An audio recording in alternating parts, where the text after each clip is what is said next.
Dans l'agence Écrin, à Lille, l'atmosphère était toujours la même les vendredis matins. Un loft lumineux aux murs blancs, des photos de maisons de charme, et cette sensation d'être à la lisière d'une opportunité fabuleuse. Maxime Leroy, le patron, faisait face à ses 5 employés. Grand, charismatique, il possédait ce sourire qui valait toutes les promesses. Ce jour-là, il parlait d'un projet phare, d'investissement générationnel, de chance à saisir. 3 de ses collaborateurs écoutaient, visage fatigué mais acquiescent.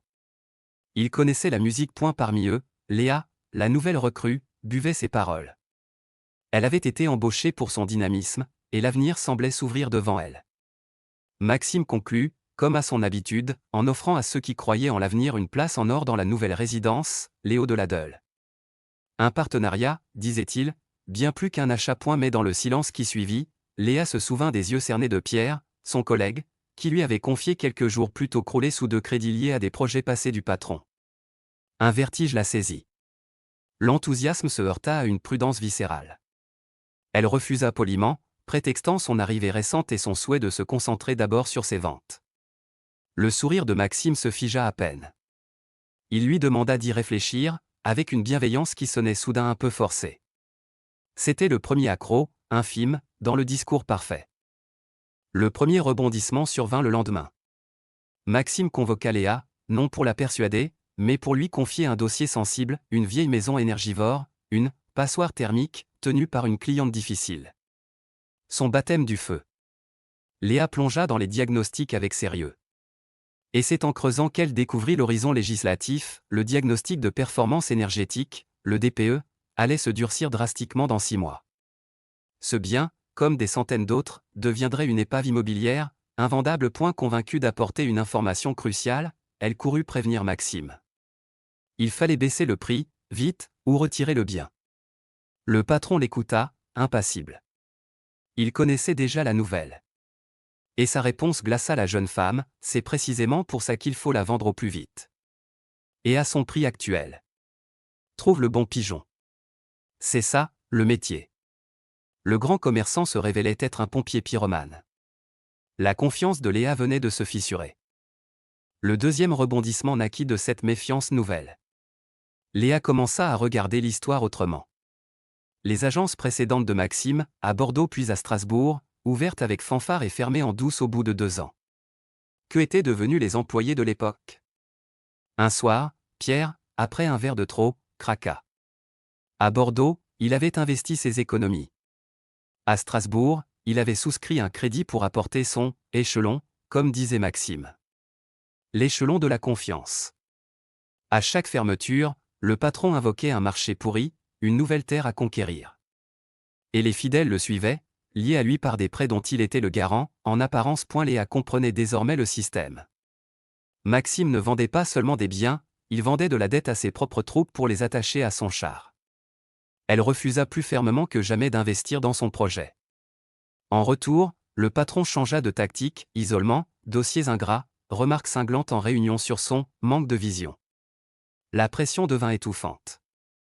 Puis vint le 3e rebondissement. Un matin, un client enragé appela. Sa résidence neuve, haut de gamme, livrée par un promoteur partenaire de Maxime, présentait des malfaçons criantes. C'était le projet dans lequel 2 collègues de Léa avaient investi l'année précédente. Elle apporta le dossier, preuve à l'appui, à Maxime. Cette fois, c'était la réputation de l'agence qui était en jeu. Il balaya d'un revers de main ce qu'il appelait un « détail », assurant que le promoteur ferait les réparations. Mais Léa, tremblante d'une colère froide, lui fit face. Ce n'était pas un détail. C'était le modèle tout entier qui craquait. La législation sur le DPE étranglait l'ancien, la crise ralentissait le neuf, et la qualité s'effondrait. Ces projets, littéralement, commençaient à s'écrouler.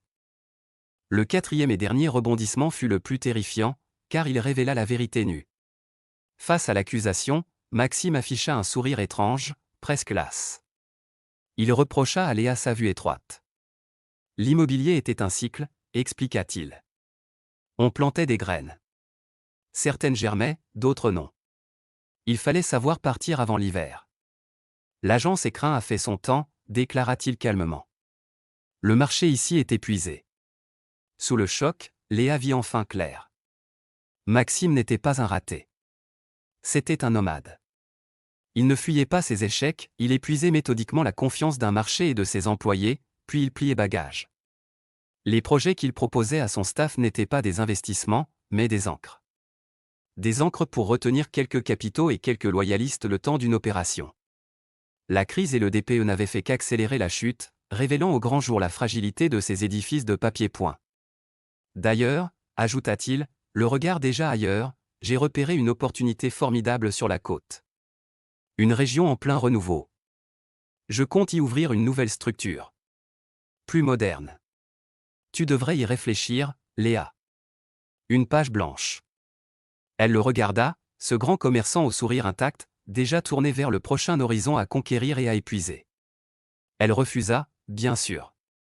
Elle quitta l'agence Écrin le jour même, laissant Maxime Leroy préparer sa prochaine fondation sur un sol tout aussi mouvant. Elle avait échappé à l'endettement sur 25 ans, mais elle emportait avec elle une autre dette, la méfiance, salvatrice.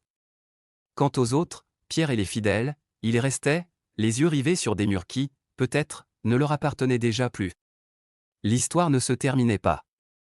Elle déménageait.